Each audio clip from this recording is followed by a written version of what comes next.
உறவுகள் அனைவருக்கும் வணக்கம். நடந்து முடிந்த 2026 சட்டமன்ற தேர்தலில் நாம் தமிழர் கட்சி பென்னாகரம் தொகுதி சார்பாக 7358 வாக்குகள் வாங்கியிருந்தோம்.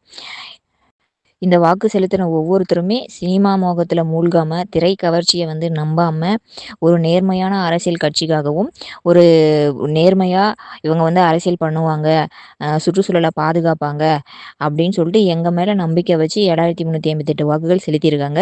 அதை நாங்கள் என்றைக்குமே வீணாக்க மாட்டோம். அவங்களோட நம்பிக்கையை என்றைக்குமே நாங்கள் கெடுக்க மாட்டோம். என்றைக்குமே நாங்கள் மக்களுக்காக நிற்குவோம். அதை முதன்மையான கருத்தில் கொண்டு இப்போ 7358 மரக்கன்றுகள் நடலாம் அப்படின்ற ஒரு எண்ணத்தில் இருக்கோம். ஏன் அப்படின்னா, இப்போ சுற்றுச்சூழல் மொத்தமாக மாறிட்டே வருது. நம்ம சுவாசிக்கிற காத்துலேருந்து குடிக்கிற தண்ணி வரைக்கும் எதுவுமே தூய்மையாக கிடையவே கிடையாது.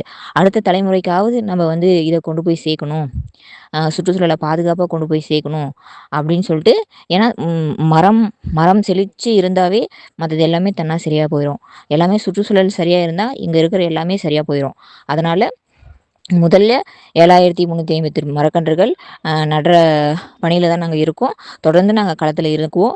தொடர்ந்து நாங்கள் மக்களுக்காக போராடிட்டே இருப்போம். அவங்க ஜெயிக்க வச்சாலும் சரி, தோக்க வச்சாலும் சரி, என்றைக்குமே நாங்கள் மக்களுக்காக நிற்போம்.